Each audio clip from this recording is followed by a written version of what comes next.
ঈদুল আজহার দীর্ঘ 10 দিনের ছুটি শেষ। আগামীকাল থেকে পুরোদমে খুলবে অফিস, আদালত, কলকারখানা। আর এজন্য ঢাকায় ফিরছেন কর্মজীবী মানুষ। তবে বেসরকারি অনেক প্রতিষ্ঠানের কর্মীরা ঈদের ছুটি না পাওয়ায় অনেকে এখন ঢাকা ছাড়ছেন। শনিবার সকাল থেকেই রাজধানীর বাস স্ট্যান্ড, রেল স্টেশন ও সদরঘাট লঞ্চ টার্মিনালে কর্মজীবী মানুষের ভিড় দেখা যায়। তবে ফিরতি যাত্রায় ভোগান্তি না থাকায় স্বস্তি প্রকাশ করেছেন যাত্রীরা। ট্রেনে আসাতে ভোগান্তিটা একটু কমই ছিল, অন্যান্য সময় চেয়ে ভোগান্তিটা কমই ছিল আলহামদুলিল্লাহ। তো ভোগান্তি আছে, তবে আসার সময় অনেকটা মোটামুটি বলা চলে জ্ঞানজাম মুক্তই ছিল মোটামুটি। তারপরেও শান্তিভাবে আসতে পারছি, টাকা বেশি যায়, এটাতেই খুশি। একটু লেট হয়েছে আর কি, 2-2.5 ঘন্টা লেট হয়েছে। তাছাড়া মোটামুটি আলহামদুলিল্লাহ খুব ভালোভাবে চলে আসলাম। পছন্দে আসতে পারছি এবং 10 দিন ছুটির পর আসলে পরিবার সহ আবার ঢাকায় ফেরা কর্মব্যস্ততার মাঝে আলহামদুলিল্লাহ সব মিলে ভালো। এই বিষয়ে আরো খবর জানাতে কমলাপুর রেল স্টেশন থেকে আমাদের সঙ্গে যুক্ত হচ্ছেন সহকর্মী আবির হোসেন।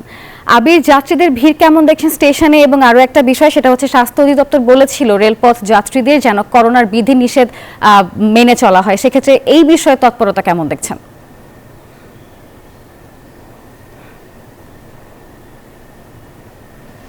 ধন্যবাদ আপনাকে। বর্তমানে আমি দাঁড়িয়ে আছি কমলাপুর রেলওয়ে স্টেশনে। আপনি জানেন সরকার যে দীর্ঘ 10 দিন ঈদুল আজহার ছুটি দিয়েছিল সেটা কিন্তু আজকেই আনুষ্ঠানিকভাবে শেষ হয়ে গিয়েছে। বান্ডেল থাকলে প্রতি সেনমানিতে টাকা বাঁচবে। বিকাশ সেনমানি বান্ডেল কিনে জিতুন প্রতি লেনদেনে। মানে হলো কালকে থেকে কিন্তু মানুষ তার কর্ম ফিরতে শুরু করবে। এবং আপনাদেরকে যদি আমি আরেকটু স্পেসিফিকভাবে জানিয়ে রাখতে চাই, সেটি হলো যে আজকে কিন্তু যারা শিক্ষার্থী রয়েছে এবং যারা সরকারি চাকরিজীবী রয়েছে তারাই কিন্তু আজকে ফিরছে। কারণ হলো কালকে থেকে কিন্তু প্রতিটি বিশ্ববিদ্যালয় রয়েছে, স্কুল কলেজ রয়েছে এবং সরকারি চাকরিজীবী রয়েছে, তাদের কিন্তু সব কার্যক্রম কালকে থেকে শুরু হয়ে যাবে।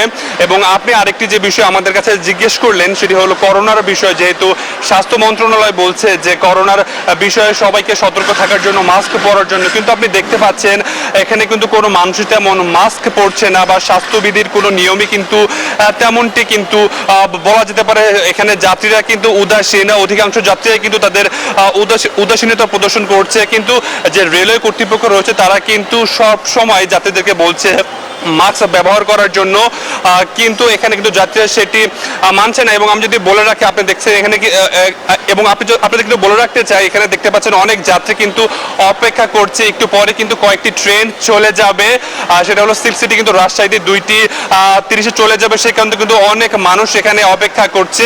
তো আসলে কমলাপুর রেলওয়ে স্টেশন থেকে আমার কাছে যাত্রীদের ঢাকা ফেরত নিয়ে সর্বশেষ এই তথ্য ছিল।